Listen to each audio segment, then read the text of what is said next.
So this is Angol Point. Angol, we are still part of Station 3. On way to Angol Beach. So these are apartments here. It's a nice apartment, look.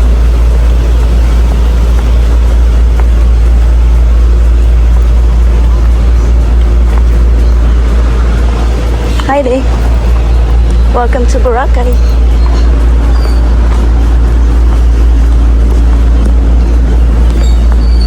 We are on way to the beach.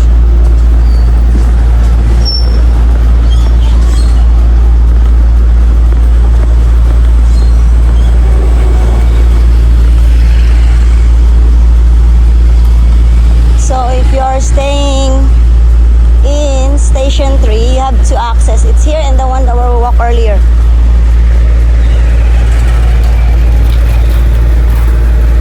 So this used to be it's still a basketball court. So this is Angol. Oops. Huh? Yeah. No, we don't need that. We're just gonna walk in a beach. I used to rent there, the attic. Still here. I used to live there in that attic house. I remember before, 3,500 a month. 3,500, yeah. That's a lot. I know. Back then? Yeah, it's back then, so now imagine. So these are all new. Was that nice? Yeah, it's an attic. It's big in there.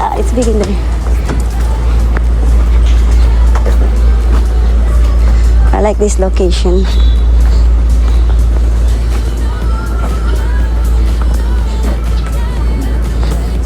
So as I'm saying, if you're staying in, because you have 3 stations, 1, 2, 3.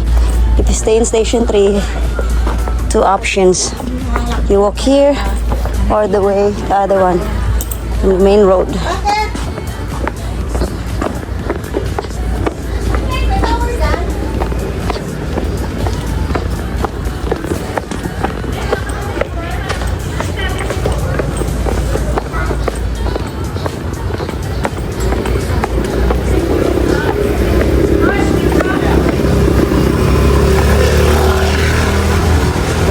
New places.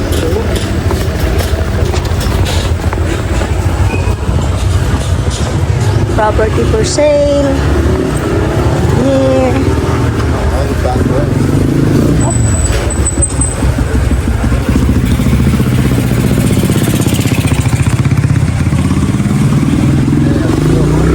Huh?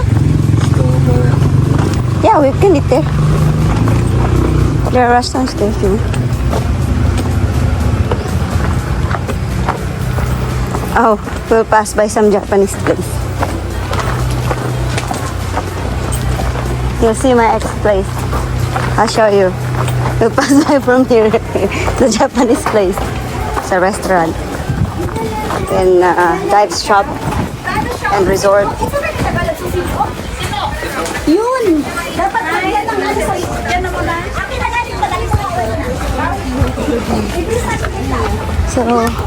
So, oh, no more red parrots gone. It's a beach here.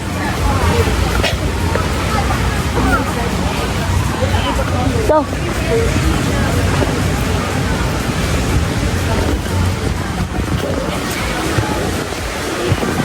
Oh, sunset. So this Japanese place. Yasuragi. Surfside. The spa. There. Japanese restaurant. Dog.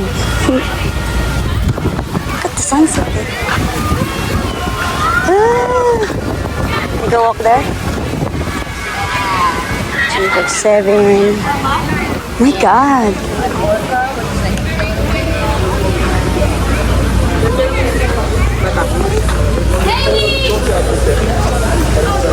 It tastes good. It's not good.